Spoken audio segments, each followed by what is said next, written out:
Hello, welcome back to my channel. പുതിയ video കണ്ടാലും നമുക്ക് ഇന്നത്തെ പ്രത്യേകത അറിയില്ല. ഇന്ന് ഫാദർ ഡേ ആണ്. ഫാദർ ഡേ ആയിട്ട് എൻ്റെ അച്ഛനെ പറ്റി ഞാൻ പറഞ്ഞെങ്കിൽ അത് വളരെ മോശമല്ലേ? എനിക്ക് വേണ്ടി മാത്രം ജീവിക്കുന്ന ഒരാളല്ലേ എൻ്റെ അച്ഛൻ.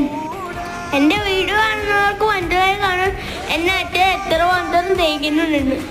എവിടെ പോയാലും ഈ പ്രായത്തിലൊക്കെ എൻ്റെ അച്ഛൻ എന്നെ ഇട്ടുകൊണ്ടാണ് നടക്കുന്നത്. പിന്നെ ഞാൻ പറയും ടിക്ക് പിടിച്ച് നടക്കാനൊക്കെ. അപ്പൊ അച്ഛൻ പറയും കാല് വേദനകൾക്ക് നടക്കുന്നുണ്ടാകും. അങ്ങനെ എന്നെ എവിടെ പോയാലും എടുത്തുകൊണ്ട് വെക്കും. എൻ്റെ അച്ഛൻ എന്നെ നിർത്തത്തേ ഇല്ല. എന്നെ ഇത്രയും നീങ്ങുന്ന ഈ അച്ഛന് ഞാൻ ചെറിയ ചെറുപ്പമായിട്ടെങ്കിലും കൊടുത്തില്ലെങ്കിൽ ശരിയാവൂലല്ലോ. അത് കാരണം അതിന് വേണ്ടിയുള്ള വീഡിയോ ആട്ടോ ഇത്. ഹാപ്പി ഫാദർ ഡേ അച്ഛ. ലവ് യു അച്ഛ. ഉമ്മ എന്നെ ഇവിടെ വരെ എത്തില്ല എൻ്റെ അച്ഛൻ 1000 ഉമ്മ. ആദ്യം അൺസ്റ്റോപ്പബിൾ.